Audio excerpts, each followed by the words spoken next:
Uma solução integrada para a sua obra.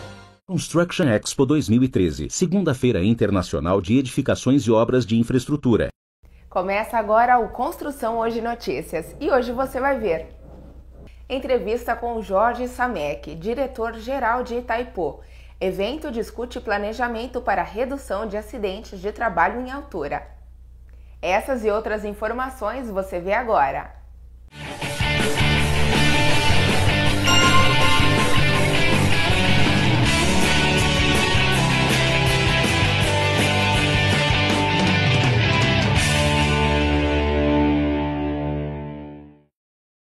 A energia produzida na hidrelétrica de Itaipu é extremamente importante para todo o Brasil.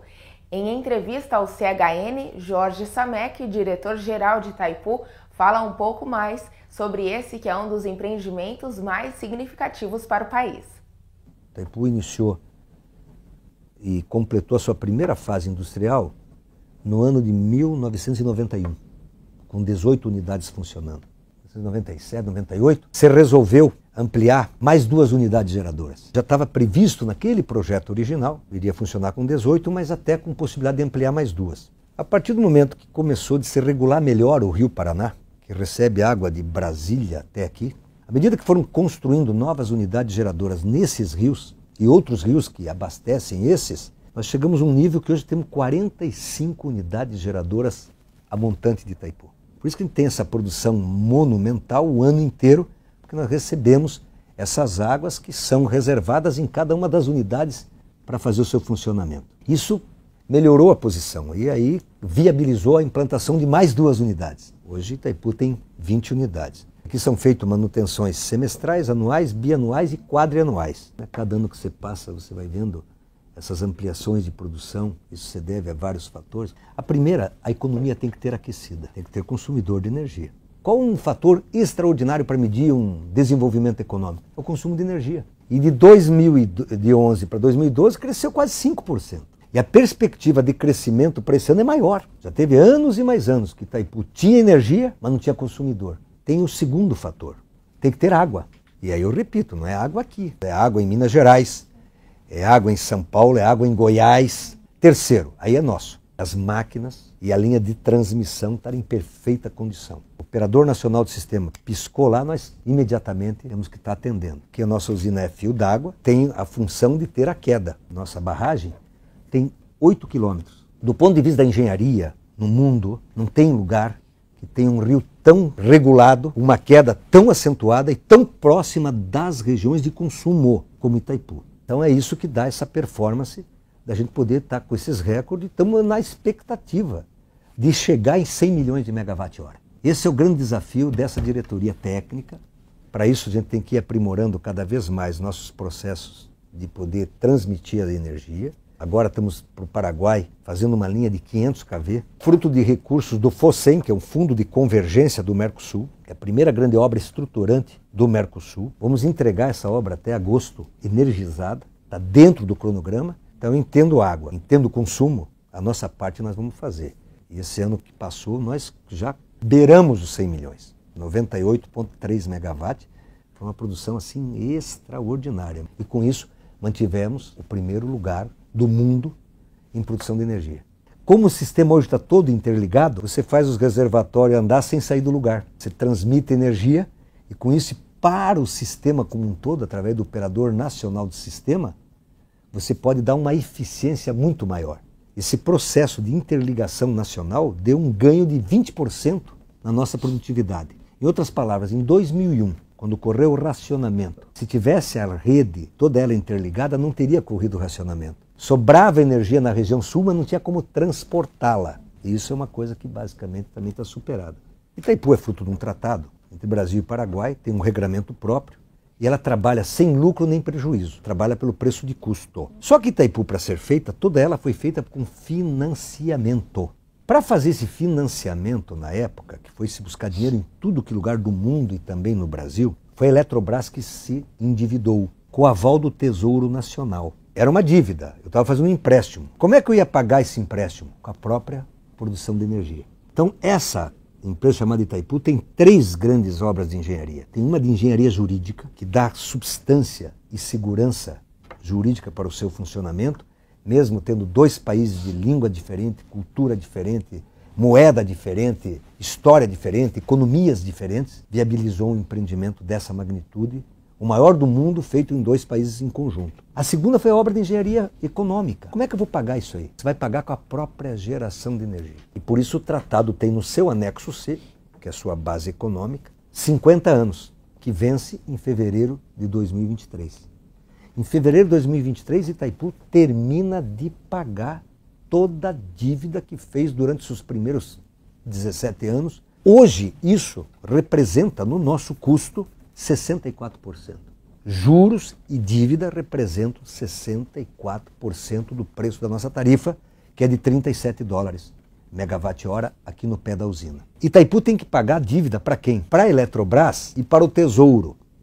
Continue acompanhando a entrevista com o Jorge Samek, diretor-geral de Itaipu, no próximo bloco.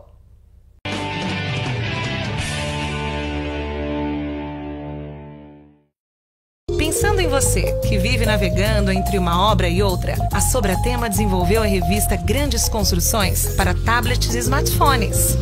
Encontre tudo sobre infraestrutura, construção industrial, tecnologia, sistemas construtivos, sustentabilidade e muito mais. Veja também vídeos e galeria de fotos exclusivos nesta versão da revista Grandes Construções. Todos os anúncios publicados que possuem o endereço do site terão link para a página do anunciante.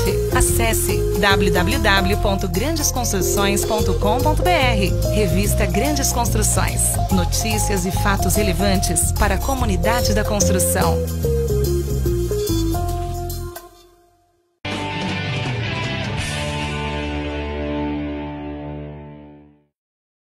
Confira agora a segunda parte da entrevista com o Jorge Samek, diretor-geral de Itaipu. O que aconteceu com relação à medida provisória 579? Tem uma parte de usinas que ainda iam vencer as concessões no ano que vem, 2,15 e 2,16. A Dilma, e só ela tinha conhecimento tão profundo do sistema elétrico, porque ela foi secretária no Rio Grande do Sul, depois foi nossa ministra, e foi a que fez o novo modelo elétrico, percebeu que se deixasse ir vencendo concessões devagarinho, uma por ano, toda a vida o sistema elétrico dava o balão. Chegava lá no Conselho Monetário Nacional, no Ministério de Minas e Energia, diz, olha, está vencendo, mas eu vou renovar a usina, eu vou investir mais não sei quanto, eu vou fazer uma modernização. E, na verdade, nunca vinha um desconto para o consumidor. Ocorre que em todas essas usinas, quando ela calcula o preço da tarifa e é aprovado pela ANEEL, tem uma parte que é para sua exatamente pagamento da amortização do investimento, que é o que vai ocorrer com o Itaipu em fevereiro de 2023. E aí, o Tesouro Nacional, que recebe esse dinheiro da Itaipu, ela vai gastar esse 1 bilhão e quase 200 milhões de dólares ao ano, que nós pagamos para o Tesouro e também pagamos para a Eletrobras. O pagamento da dívida de Itaipu no ano é perto de 2 bilhões e 300 milhões de dólares, meio a meio. Metade vai para o Tesouro, metade vai para a Eletrobras. A parte do Tesouro foi pego esse dinheiro para exatamente poder pagar a antecipação dessas usinas que vão vencer no ano que vem e no outro ano. E com isso ela fez um pacote de usinas que dava para dar um desconto na dimensão que foi dado. Então ela fez o juntamento de um pacote significativo de usinas e jogou e que causou essa diminuição de preço na energia elétrica. E que vai dar uma redobrada nisso. Quando 2023 Itaipu terminar de pagar, metade da usina é brasileira. Dessa metade, se for cobrar só o que nós gastamos do ponto de vista de pagar royalties e o nosso custo de produção, nós vamos tirar 64% do nosso custo. Divida isso pela metade, 32%, em teoria, seria de energia produzida na margem brasileira, no lado brasileiro, que poderia sofrer esse mesmo impacto que ocorreu agora pela medida provisória 579, ter um repique a hora que Itaipu terminar de pagar. Só que aí outras usinas vão vencer também, importantes. Vão vencer em 2020, 2021, 2022, 2023. E com isso nós vamos ter a energia elétrica mais barata do mundo. Na hora que todas as nossas usinas estiverem construídas, estou falando de Belo Monte, estou falando de Tapajós, estou falando de Telespires, estou falando do fim do pagamento da Nossa, estou falando do fim do pagamento de Foz do Areia, de Segredo, de Osório, que tudo isso vai ocorrer nos próximos 20 anos, a possibilidade de nós ter um preço de energia, mas muito menor do que todos os países que usam carvão, gás natural, urânio, é muito grande. E isso tem uma vantagem competitiva extraordinária. Desde a menorzinha até a Itaipu, tem 2.222 usinas. Agora deve ter mais umas 20, 30 mais que isso. Eu posso arriscar e dizer que vamos ter umas 100 usinas aí para estarem amortizadas até o ano de 2023. Mas algumas dessas usinas já estavam vencendo a segunda vez a concessão. Só que venceu a concessão há quase 20 anos atrás e não diminuiu o preço do megawatt-hora. Então foi por isso essa determinação de jogar pesado para ter uma energia a preços compatíveis com aquilo que a natureza nos forneceu. Não tem nenhum país do mundo que tenha a matriz energética tão ampla como o Brasil. Nós temos todas as fontes de energia possíveis e conhecidas no mundo. Nós temos uma sistemática que dá uma baita garantia para Itaipu. Nós calculamos a nossa produção prevendo tudo de pior que pode acontecer. E isso nos leva a fazer um cálculo que nós íamos produzir 75 milhões de megawatt-hora. E aí nós calculamos tudo que nós vamos precisar de dinheiro no ano, quanto que eu vou gastar de juros e de dívida, quanto que eu vou pagar de royalties e quanto que é a minha despesa de exploração. Isso me dá quanto que eu vou precisar de dinheiro. Divido por 75 milhões de megawatt-hora. Me dá um preço de energia quase na casa dos 44, 45 dólares. Agora eu não produzo isso. Eu produzo 98 milhões e 300. Bom, mas eu já fiz o cálculo do que eu vou precisar em cima de 75. Então tudo que eu produzo a mais vai como desconto. Nessa energia a mais só incide royalties. Agora em abril, nesse mês, vai começar a operar a corrente contínua vindo lá das usinas do Rio Madeira, Giral, Santo Antônio, até chegando a Araraquara. Cada usina dessa que entra em operação, nós aqui de Itaipu comemoramos. Itaipu já chegou a ser 27% de toda a energia do Brasil vinha de Itaipu. Se desse uma zebra em Itaipu, se desse uma zebra na linha de transmissão, dava um prejuízo no país extraordinário. Só tem uma usina que não pode cair. Itaipu. Se cair Itaipu, apaga o Brasil. Cada vez que passa e uma nova unidade dessa entra, nós continuamos produzindo energia pra caramba, mas nossa participação relativa cai. Agora com as duas usinas de Rio Madeira, de repente vai cair para 15, termina de fazer Angra 3, vai para 14, aí de repente faz o complexo Tapajós, vem para 13, aí faz Telespires e mais umas outras unidades, vem para 12, maquina mais Tucuruí, papapá, vai chegar em 11. É uma beleza para a garantia do setor elétrico brasileiro. Quem compra energia de Itaipu? Dessa empresa binacional, 50% brasileira e 50% paraguaia. Eletrobras e Ande.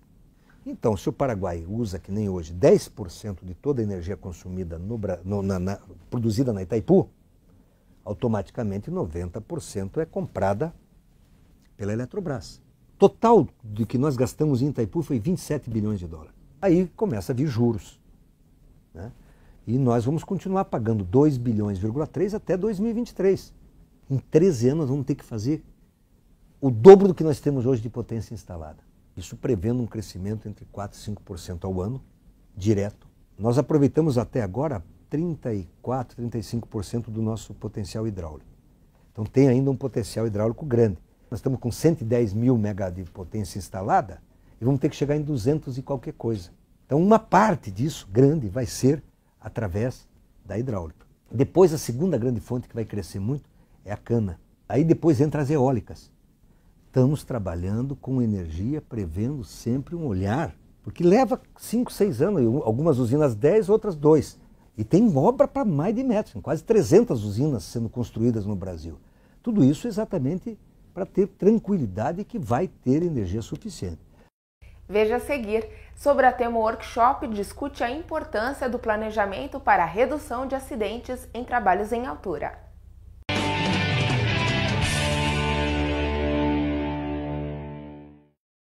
Construction Expo 2013, segunda-feira internacional de edificações e obras de infraestrutura, a integração da cadeia da construção, de 5 a 8 de junho de 2013, Centro de Exposições Imigrantes São Paulo. Mais informações constructionexpo.com.br.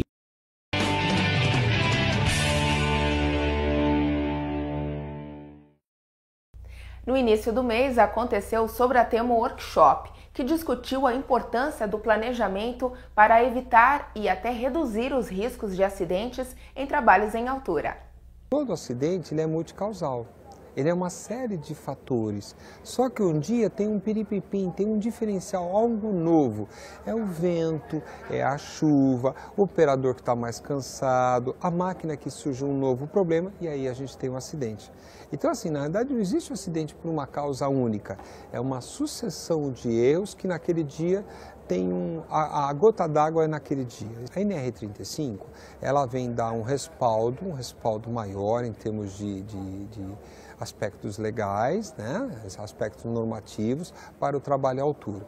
As normas regulamentadoras pouco citavam, pouco falavam e não davam ferramentas e não mostravam como amenizar ou limitar, né, o risco de queda. Então hoje a NR35 ela fala da capacitação, ela fala do exame médico dos trabalhadores, ela fala da introdução da análise de risco para você fazer uma determinada tarefa, ela fala da permissão de trabalho em ocasiões não rotineiras, que há um risco de alguém se lesionar e se machucar. Então hoje a gente tem uma norma específica para o trabalho à altura. A 18, quando eu citei, ela avisa hoje uma reformatação total da norma. E é uma norma que entra com uma série de máquinas e equipamentos que estão sendo citadas aqui. As plataformas de trabalho, as PTAs, vai ser uma regulamentação nova, ela fala de guindastes, ela fala de mini-gruas, ela fala de novas modificações em elevadores de obra. Então assim, é uma mudança muito grande, é uma atualização no texto, um enxugamento no texto em parte, e em parte vai ser inserido novos itens mais para adequar aos novos processos construtivos e às máquinas e equipamentos que estão entrando em vigor. Já começa a haver uma preocupação das empresas, porque à medida que nós temos também um grande crescimento no número de plataformas, começa a haver também uma conscientização do melhor treinamento, da melhor adequação das pessoas que utilizam as plataformas, até mesmo no sentido de prevenir acidentes com esses equipamentos, que são seguros, mas que precisam ter uma operação adequada. Hoje no Brasil já existem mais de 20 mil plataformas em utilização. E esse número foi um número que cresceu muito nos últimos anos. Cresceu de forma incrível, né? Passou do número de 5 mil para 7 mil, para 10 mil e hoje nós já passamos do número de 20 mil plataformas. No mesmo evento também aconteceu o lançamento do livro Conversando com a Máquina, do engenheiro Silvimar Fernandes Reis. A manutenção, essa nossa manutenção, você não aprende na faculdade.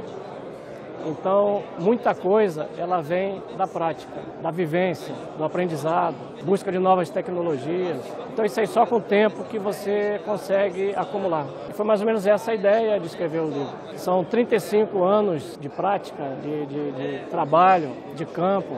Uma boa parte disso vivido em países fora do Brasil. Então isso aí faz com que a gente trabalhe muito preventivamente. Se fala muito em produtividade, uma boa manutenção, uma boa operação, treinamento. Então tudo isso aí faz parte de uma equação que leva à produtividade. Pelo menos o que a gente buscou colocar no livro é essa busca do que se faz de melhor no mundo. Não necessariamente em manutenção de construtora, equipamentos para construção, mas no que existe de melhor em qualquer segmento. Isso benchmark, a gente busca e vê a aplicabilidade no nosso meio, no nosso ramo. Então, para qualquer setor, para qualquer prestador de serviço, a gente precisa estar preparado, bem posicionado para poder propor novas tecnologias, propor investimento. Só assim nós vamos conseguir ter facilidade em desenvolver. E o Construção Hoje Notícias fica por aqui. Até mais!